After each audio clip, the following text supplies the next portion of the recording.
Welcome to the Journey Podcast, where we talk freight, sales, tech, the market, and everything in between. My name is Will Jenkins, CEO and founder of Journey. Let's get it.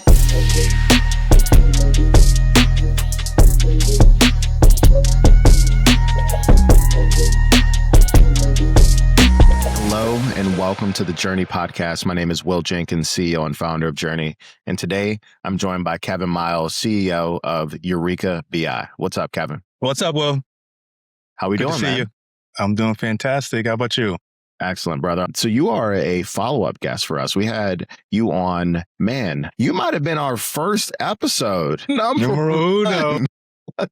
Let's go. Journey Podcast episode guest number one. Now we're back. We're coming up on 100 episodes now. So yeah, it's pretty cool. Perfect Yeah, timing, man. man. I remember.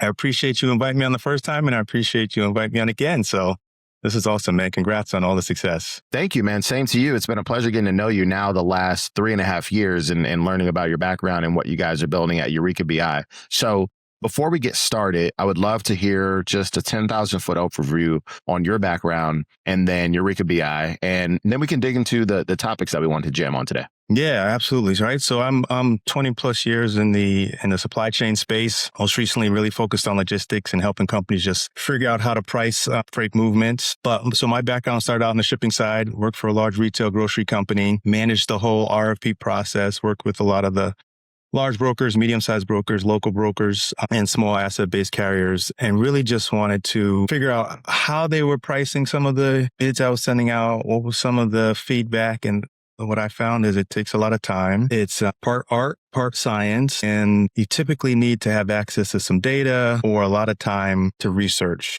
it. So I started out with Eureka BI, really focused on trying to help brokers price freight, providing some consultations, some research and development, helping them handle 1,000+ lane RFPs when they barely had time to handle their regular day-to-day, and look at some external factors, internally how they price, and then here's a really great go-to-market strategy. Here's how you talk to a shipper. Here's what's the key points they're looking for. Here's what's going to differentiate your bid versus the other. So that's kind of the background on me and how I got started in Eureka and what we're doing now.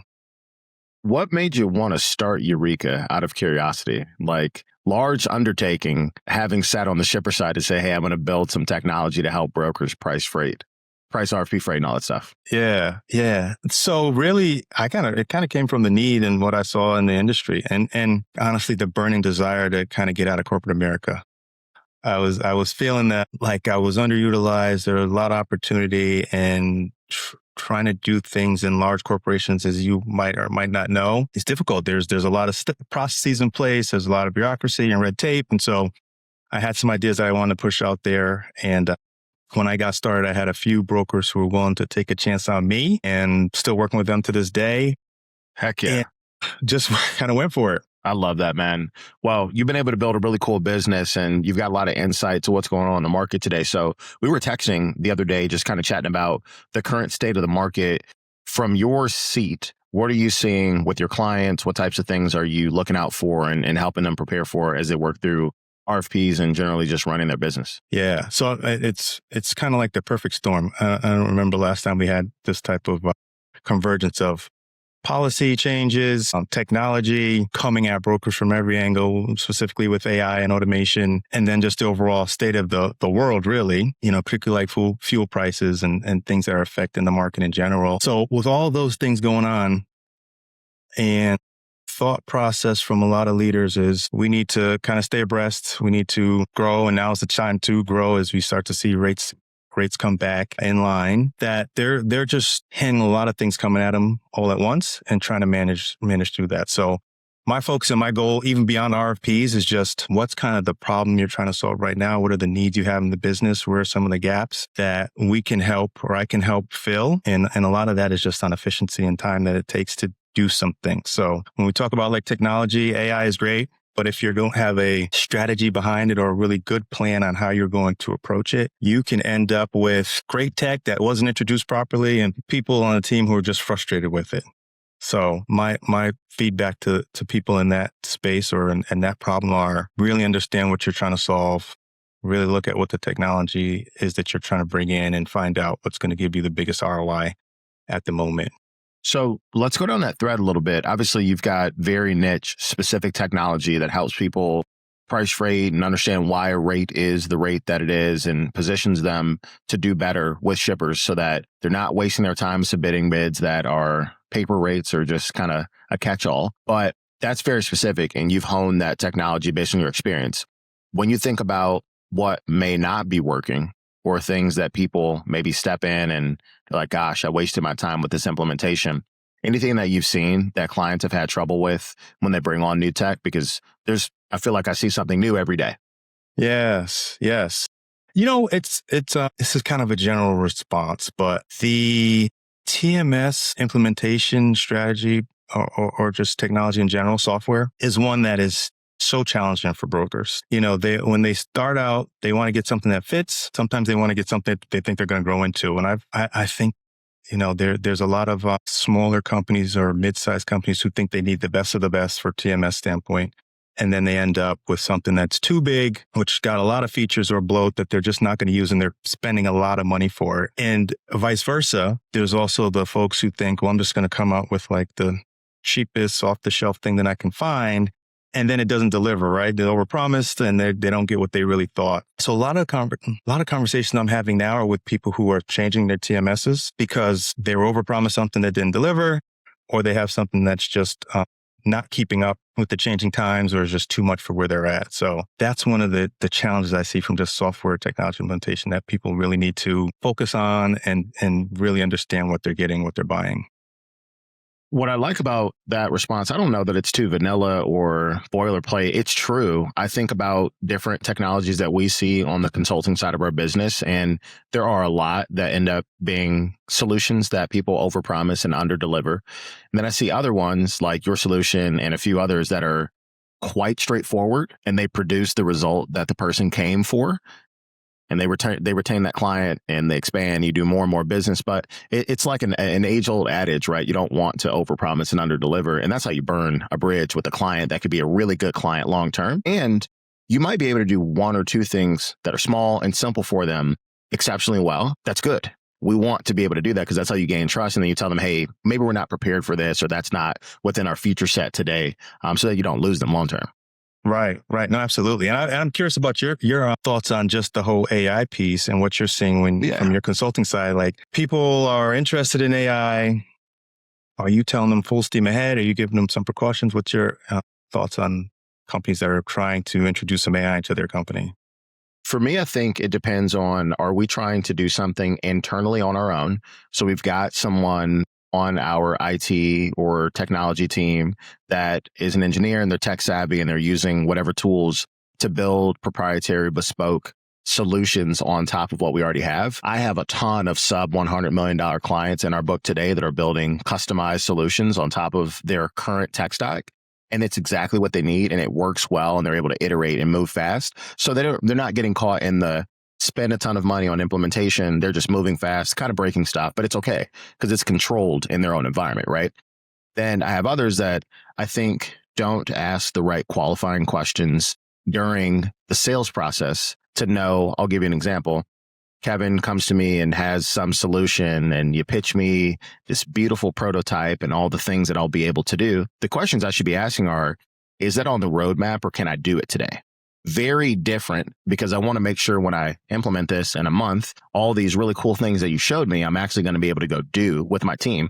Well, you get people that sign contracts that are a year long and, massive implementation fees, and none of the stuff that we talked about in the demo is in production. So if you've never been part of a development sprint, I'm not inherently technical, but I know enough to be dangerous. There's a difference between something being in the sandbox and something being in production. So our clients using this actively today versus, Kevin told me that would be a really cool add-on, so I built it in the prototype, and so I can show you this. But brother, that's very different. This is like not a working product.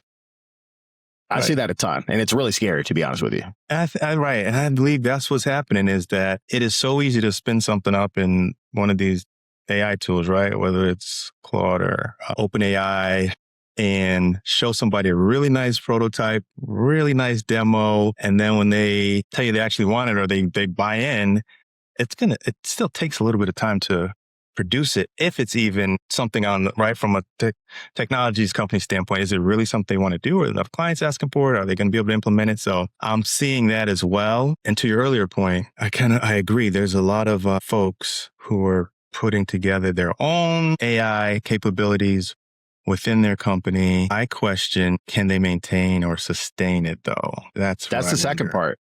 I agree with you. I think that the speed and iteration of technology and software development it's never been at a better spot. You can come up with a concept. You and I can jam on something today on this podcast, and we might have like a relatively working prototype of something in a couple of hours, right? And you can like do that even without being technical. But there's a lot of tech debt that you incur to maintain that. And there will be things that break, and you'll need to make sure that works. And if you're trying to deploy that across a couple hundred employees, you're, damaging their workflow every time you have to, take this thing offline to go and fix it. And then at that point, like, is it more or less efficient? But these are things that, if you never develop tech, like, you just don't know that that's an inherent challenge. But it is a challenge. That's right. So I got a question. And I only know this based on you having built and developed your own tech. Like, what have you learned about that? Because I'm sure you've probably done something and then shoot, it didn't actually work the way you anticipated. Now, and it's just like weeks? Is it months? Do you have to rescope the project? Like, what would you tell somebody that, maybe has never done that?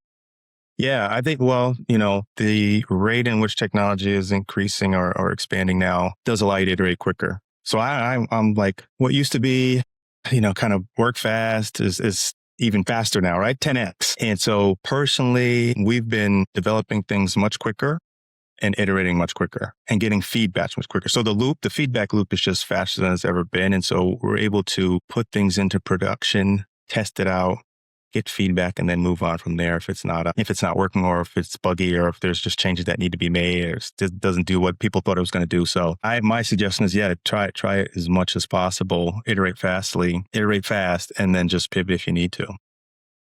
Absolutely. So one of the things you brought up earlier was policy changes and how that is impacting what you're seeing today.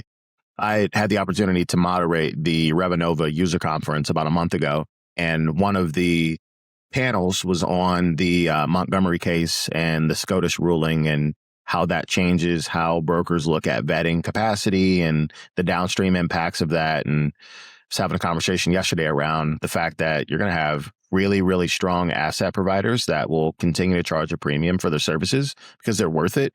And they pass the bar for what people will deem to be, air quotes, safe and reliable as a provider, because it's a little gray, right? There's a gray area today, but it's going to do nothing but increase rates, right? There, I don't think anyone's sitting here going, this is going to make it easier or cheaper to move freight, because you have a smaller pool of finite amounts of capacity. So I don't know if you're seeing that in your biz today with your clients. So I had probably a similar discussion like you. I was talking to a broker this week who was going through his insurance policy, and changes were occurring and premiums were going up. And I asked him flat out, like, okay, so what are you going to do? Like, he's like, these are additional costs that I have to incur. They got to pass on.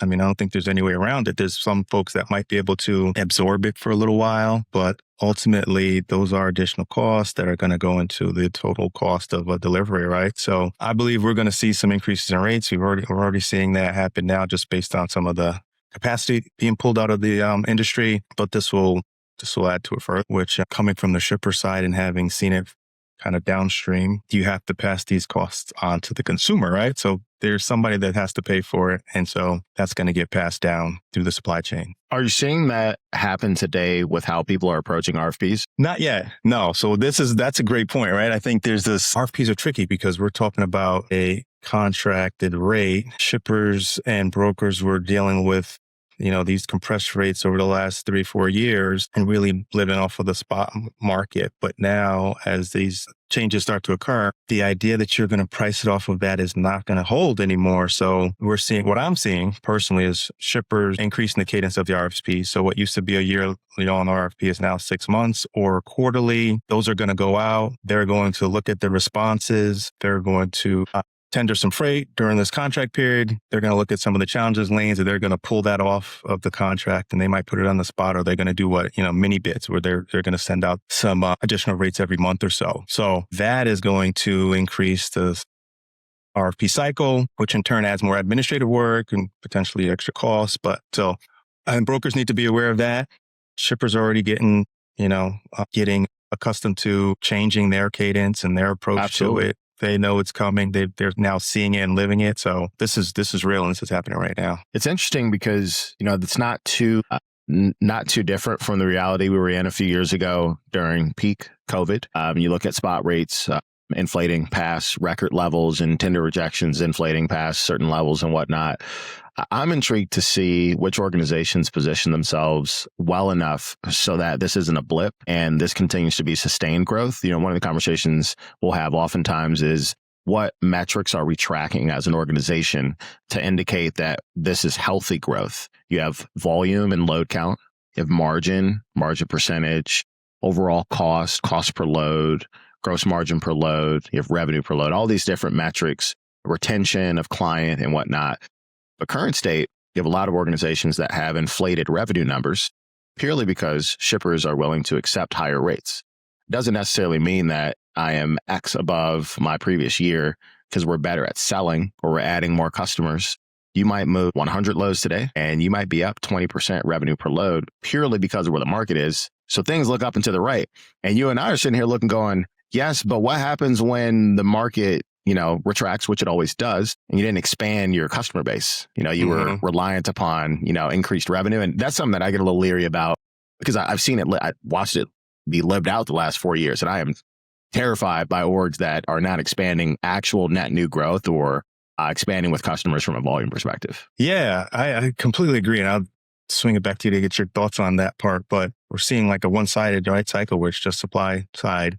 But the demand isn't there, right? I was looking at, right? You got data centers, which is driving some of this demand. Not sure how long that's going to last, but that's obviously, I was looking at some data the other day, right? That's increasing like flatbed spot rates and van rates. But to your point, how long is this sustainable? Is this going to last? And if so, how long? So, and so to your point, how do you, from a brokerage standpoint, handle that? Like, My stance is we have to act as if this window is going to close. And now we have the ear of different shippers and different contacts that would never have listened previously because they didn't really have a need to, right? It was a shipper's market. So I don't necessarily need your services because I've been able to compress rates and I've done that the last 3 years. So I'm going to rate this as I need to. And service is really not that hard to come by because, freight's hard to get. So if you can't service this during this market, you're probably not going to be able to service it in any market, right? Well, now it's a different story. Specifically in certain markets, flatbed, open deck freight, things of that nature. We have to capitalize on this window of time where people are willing to talk to us because if our customer count is the same and our load count is similar, and only thing that goes up is revenue, as you mentioned, that is a supply side indicator, not a demand side indicator. So as soon as the market retracts, I hope you didn't spend all your money. Just put it that way. I hope you don't spend all your money. Yeah, and I'm seeing some of that in terms of the spending portion with brokers now, and in the fact that they've been through COVID and they survived that. They're now coming out of it and probably had to do some layoffs and cut back costs. And so I recommend, when I'm talking to folks, being much more cautious about where the money is spent, right? Because to your point, revenue's coming in. Okay, does this mean we go hire like crazy? Are these salespeople going to be able to deliver? There's a lot of competition out there. There's a lot of new tools out there.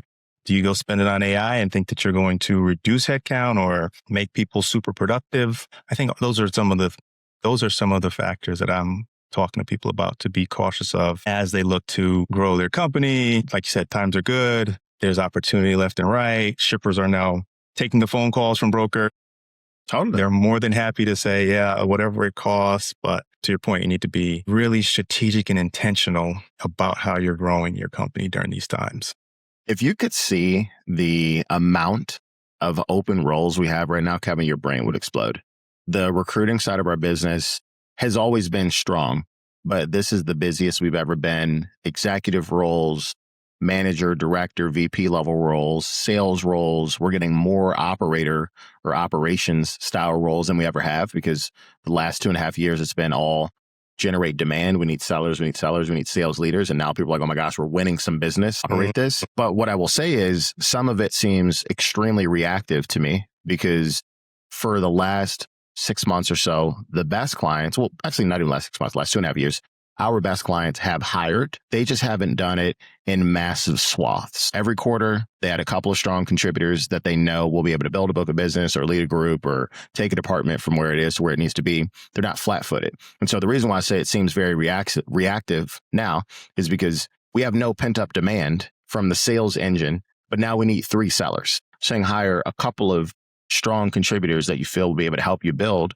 because our best clients have been riding the upswing, and those sellers that started 12 or 18 months ago. We've got one client we've been helping to build out their Chicago office. We placed a director of sales last year. This director now has 18 sellers in the office, and they are unbelievably profitable, but they did this a year ago. Like a year ago, They said, we need to be positioned. Need to be positioned to find the leader to grow this out. So went on a tangent there a little bit, but it's so interesting to look at the influx of roles, because I'm like, whew, yes, we will help, but this is very reactive. That's a good sign. And that's what, when I think back to a year ago, that's what it was. That's what the talking points were on LinkedIn and in different social circles were. Now's the time to hire. Now's the time to be building your house, getting the infrastructure in place, because this is going to turn, and the folks that are best positioned with their technology, with their staff, ready to scale when the influx comes, are going to do well. So yeah, totally makes sense. Totally makes sense. What's your thought today if you were to advise a new client that is going to do an RFP and they come to you and say, hey, we need some help? If it's a net new customer, somebody I've never transacted with, any advice for how to approach that and set themselves up in today's current market? Yeah, no, great point. I literally had a customer who came on board maybe middle of the first quarter, had a new opportunity, used the tool, technology, talked to me, and I spoke to them. They won some business. I spoke to them. They're like, it just did exactly what I thought it was going to do. We ended up winning some business, and they were just so excited. And they had that aha moment of like, I get it. This was exactly what we needed. I never could have done this without you. So shameless plug, but yeah. So my thought is like, one, take a look at this customer and try to understand their network. And we actually do something where we overlay, hey, here's your carriers. Here's where they operate. Here's where they've been. Here's your business. We look at their own internal data. We overlay it over the RFP. So right away, they say, or they can look at it and say, okay, we've got opportunity in these. Let's really focus on those. Let's sharpen our pencil, and let's be really strategic about approaching that business. So there's a method, there's a process to it. And so I always tell them, learn as much as you can about the customer, look at where you're strongest suited to win some business, approach those really aggressively. Kind of talked about earlier, the ones where you have no shot, you're going to price those with a premium probably, because you don't want to be upside down or worried about losing later on, but you also want to make sure you're covered. And from there, there's other factors that we look at. Where is it? What are the regions? What are your strong suits? How competitive can you be in these areas? And we've got a scoring system for that as well. And then give it your best shot, one final look. And if it's multiple rounds, you want to price that first round a certain way, and the second round probably more aggressively once you get feedback. So it's a dance. I always tell them it's a dance. And so when it's a brand new opportunity, you can kind of be a little bit more loose and a little bit more pinpointed. And that's the approach I tell them. Bang. I love it. I hope there's some people that'll take a look at this and listen and use this as the next couple RFPs they get come up and put those things in action. Before we get ready to wrap up, anything on the Eureka BI side that we should be on the lookout for from a product perspective, or anything that we should be on the lookout for? See you all on the road, at conferences, anything like that? So we're pretty buttoned down, just looking at strategic visits this year with existing customers.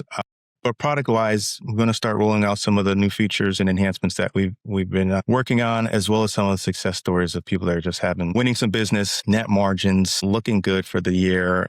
I'm really excited about some of that feedback that we've been getting, and also just the time that people are saving. As I mentioned before, with so many things coming at them, RFPs is the last thing that people look at. It's the end of the day. It's the weekends.